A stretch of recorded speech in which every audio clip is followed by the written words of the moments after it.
Political conventions are filled with confetti, balloons, and cheers for the presidential candidate chosen to carry the party's banner to Election Day. But in the shadows of that attention is the party's vice presidential nominee.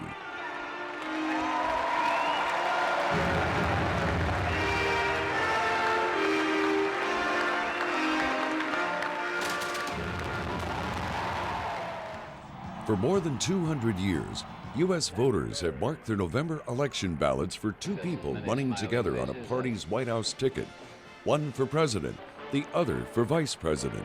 One scholar who has studied these vice presidential candidates in depth is George Mason University's Robert Dudley. What's the nomination of vice presidents for? It's to boost election chances, where even a small advantage you might get translated into a lot of electoral votes. Perhaps the most significant pattern in the past 30 or so years can be termed outsider-insider.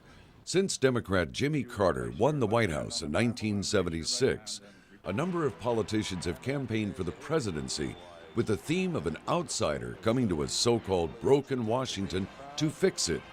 Mr. Carter's running mate, however, was veteran U.S. Senator Walter Mondale, who intimately knew the mechanisms of the federal government.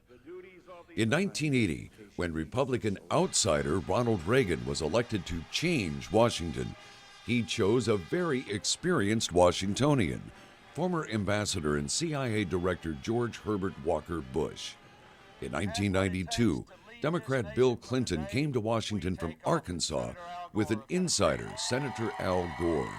8 years later, Republican Texas Governor George W. Bush picked former Defense Secretary and Ford Administration Chief of Staff Dick Cheney as his vice president. The vice presidential slot has also been used to bridge generations or to transition between them. When the senior George Bush was vice president and ran for the Oval Office in 1988, he chose a very youngish Senator Dan Quayle as his running mate to appeal to the so-called baby boom generation born after the end of World War II. And in 1992, the Democratic Clinton-Gore ticket was not only outsider-insider, but it was also the first ticket with two baby boomer candidates. The 1984 team of Democrats, Senator Walter Mondale and Congresswoman Geraldine Ferraro, was the first time a woman had ever been nominated by a major party.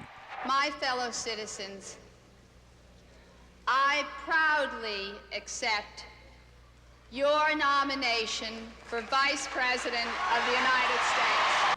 While White House tickets are designed for the widest possible voter appeal, the role of the vice president goes far beyond Election Day. As the old adage goes, the vice president is only a heartbeat away from the Oval Office. Jeffrey Young, VOA News.